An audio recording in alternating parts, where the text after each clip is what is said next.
আসসালামু আলাইকুম ভিয়াস, আজ আমরা চলে আসছি সেই ঢাকা থেকে একদম গ্রামে, অত্যন্ত একদম গ্রামে আমরা চলে আসছি এক ভাইয়ের। উনি ঢাকা শহরে কিন্তু একটা বিজনেস করে, এখন বর্তমানে উনি গ্রামে চলে আসছে।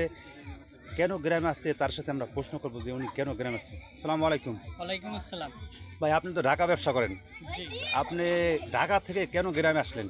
গ্রামে আসছি পবিত্র ঈদ উল আজহা উপলক্ষে কোরবানির জন্য গ্রামে আসা।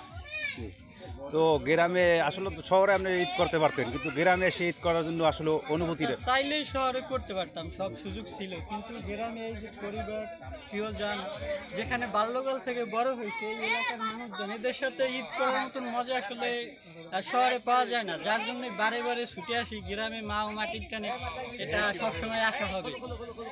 তা দেখতেছেন এই আমাদের সবাই আনন্দ ভাগাভাগি করি, এখানে আমাদের এলাকার প্রত্যেকটা মানুষ আছে। কোরবানি কে দিতেছে ডাজ নট ম্যাটার, বাট আনন্দ উদযাপন করা সবাই আছে, ছোট থেকে বড়। তো ক্যামেরা দেখেন, এই যেখানে বাচ্চারা আছে, মেয়েরা আছে, মুরব্বীরা আছে, দাড়ি পাওয়া মুরব্বীরা আছে, সবাই আছে। সবাই যার যার মতন করে এনজয় করতেছে, বিষয়টা এইটাই ভালো লাগে, এজন্যই গ্রামে আসা। আচ্ছা, যারা গ্রামে আসতেছে না তাদের সম্পর্কে কি বলবেন? আচ্ছা, যারা গ্রামে আসতেছেন আমার মনে হয় তারা অনেক কিছু মিস করতেছে। ওই চার দেয়ালের ভিতরে থেকে আসলে তেমন লাইফটা এনজয় করার মতন না, এটা আমার কাছে পার্সোনালি মনে হয়।